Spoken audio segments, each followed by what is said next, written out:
I don't know. I'm like multidisciplined. So I started photography. My photography stuff was taking so long because it's all about in the moment stuff. So it's not anything created or pre-set up. And so it was like, shit, let me paint something in the meantime. You know what I'm saying? And then I started to paint. Oh, were you recording this? Because that was supposed to be a secret. Hey, quiet on the set. What are we talking about? I don't know. No, just everything has its place, you know. And there are certain things where it's not meant to necessarily. I don't want to run it through the same channels as Lupe Fiasco, you know, because it comes with the baggage of Lupe Fiasco, and it comes with all of the, and you know, some of these people have terrible taste, you know, and terrible critiques, and I don't want the same people who critique, you know, my celebrity status to be critiquing, you know, a piece of art or a sculpture or something that I made. But it all comes from the same creative space, the same creative place about duality and metaphor and simile and irony and all these different things. So I always see that rap was an extension of me always just being a writer, you know. And initially I just wrote stories and, you know, tall tales and comic books and folklore, and then it was like rap was like, okay, so take those stories and just make them rhyme, you know, and now put them to a beat.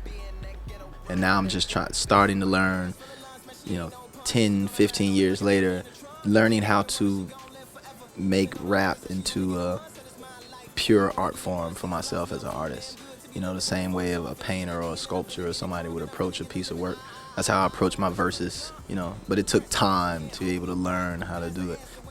My last album, I always say, was my first piece of art outside of Lupe, Food and Liquor 2, with the album packaging being all black and everything that went into trying to create that piece, to create this informationless CD that went out in the stores and people buying. There was no pictures, no words, no anything, just the music.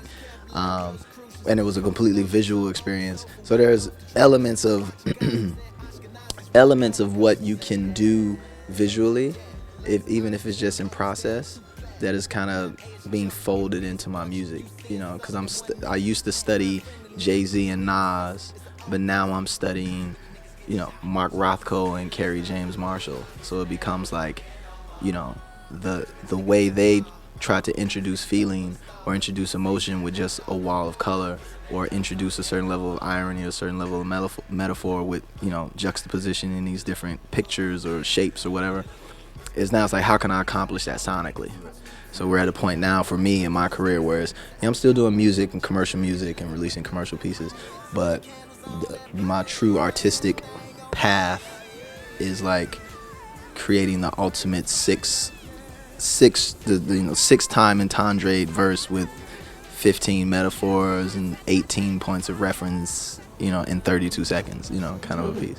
So, you know, it's good. It's good space artistically, okay space commercially, you know, Lupe Fiasco, I guess.